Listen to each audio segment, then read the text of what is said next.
As a prepper, and I think all of us feel this way at some time, but as a prepper, sometimes I hate being right. I mean, you put out something that you see coming and crickets.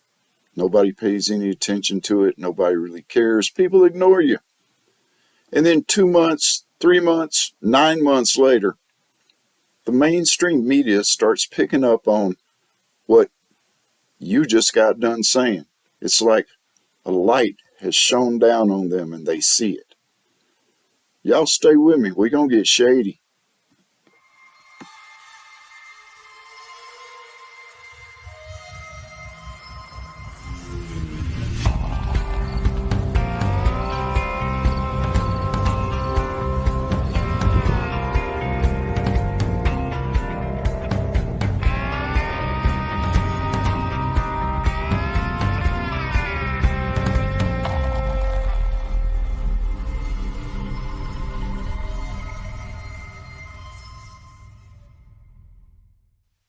Hey there, everybody. Welcome back to the channel. I am Shady. You are in the zone. I appreciate you being here.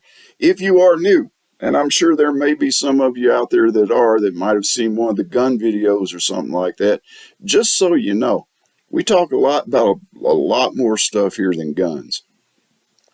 So if you would, I'd appreciate it if you go up there, click on the subscribe button, maybe hit the bell notification so you'll know when I put out another video.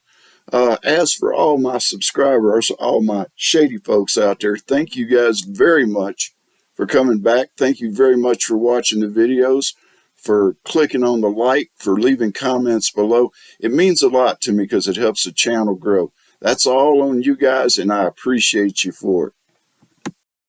About 9 months ago, I did a live stream. I believe the name of it was The Invasion of America. And in that video, I covered the astronomical amount of Chinese nationals that were coming into our country through our southern border. And I put that out and I waited. Nothing. Nothing from the mainstream media. There were a few creators, God bless their hearts, there were a few creators who had picked up on it and were reporting on it. There were a few YouTubers out there that were reporting on it. There were even a very, very minute amount of news agencies that were reporting on it. But for the most part, nothing. Then in November of last year, the New York Times, of all media outlets, the New York Times did an article on it. And I'm going to read that article for you right now, and then we'll go over it a little bit. This is truly stunning. Growing number of Chinese migrants are crossing the southern border. More than 24,000 Chinese citizens have been apprehended crossing into the United States from Mexico in the past year. This is more than the preceding 10 years combined. Now, this article is by Eileen Sullivan out of Washington. It was published on November the 24th, 2023, and it goes on to say, the surge of migrants entering the United States across the southern border increasingly includes people from a surprising place, China. Despite the distances involved and the difficulties of the journey, more than 24,000 Chinese citizens have been apprehended crossing into the United States from Mexico in the past year. That is more than in the preceding 10 years combined, according to government data. Typically, they fly into Ecuador, where they do not need a visa. Then, like hundreds of thousands of other migrants from Central and South America and more distant locations, they pay smugglers to guide their travel through the dangerous jungle between Colombia and Panama en route to the United States. Once there, they turn themselves into border officials and many seek asylum. And most succeed, in turn fueling further attempts. Chinese citizens are more successful than people from other countries with their asylum claims in immigration court. And those who are not end up staying anyway because China usually will not take them back. First of all, kudos. I got to give credit where credit's due. Kudos to the New York Times and this reporter for reporting this. One of the things that she said, and this I liked, she said more than 24,000 Chinese citizens. More than 24,000 Chinese citizens. Because if you go back to the live stream that we did here 9 months ago, I believe you're going to see that it was up around 184,000 then. She's saying more than 24,000. The thing about it is, pay attention. More than 24,000 Chinese citizens have been apprehended crossing the border into the United States. Just like every other statistic they give, these are the ones that they've caught. Have no clue how many of them have just come across the border, hooked up with somebody, and got whisked away to wherever they were going. And one of the other things that she says that I really like about this is funny. Despite the distances involved and the difficulties of the journey, blah, blah, blah, they typically fly into Ecuador where they do not need a visa. This is true. Ecuador is a South American country that you do not need a visa to go in and out of. This is where it gets really, really good here. They, like hundreds of thousands of other migrants, they are not like hundreds of thousands of other migrants, y'all. These other hundreds of thousands of migrants start out, they pay coyotes to get them through. Okay? Now, this article says that the Chinese pay smugglers to get them through. These are not smugglers.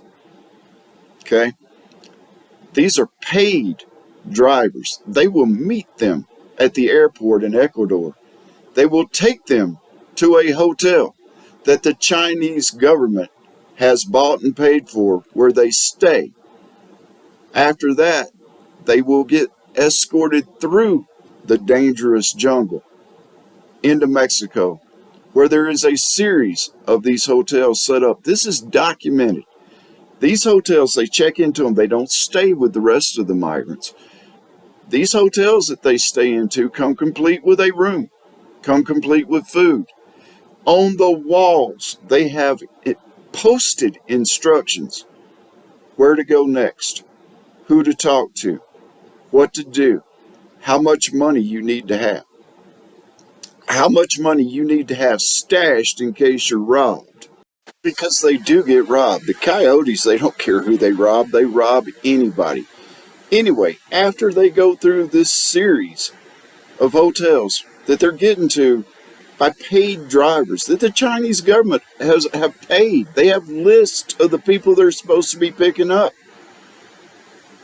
They go by car, they go by bus, they go by train until they get to the southern border of the United States. And then they come in. Now, I think I might have mentioned it before, but I discussed these police stations that China has set up in our country and in Canada. And since I did that video, don't know how many more of these that there are scattered around the United States of America. Their expressed intent, according to the investigation that was conducted, was they were there to solely take care of and help Chinese nationals in this country. Who's to say that they're not staging operations, that they're not giving these people money, they're not telling them where to go? Who's to say that they're not giving them other things? Like, we don't have enough trouble with the Russia-Ukraine war. We don't have enough problems with China threatening to take Taiwan back. We don't have enough problems with the Middle Eastern war that's going on right now. Not to mention little Kim Jong-un threatening to blow up people and stuff like that. Now we have documented proof that China is paying for these people to come up into our country illegally and placing them wherever they want to. Think about it, y'all. Hey, don't take my word for it. You know, research it yourself. Take a look at what's going on. Think about it. Until the next video, y'all take care of yourselves. God bless. And stay shady.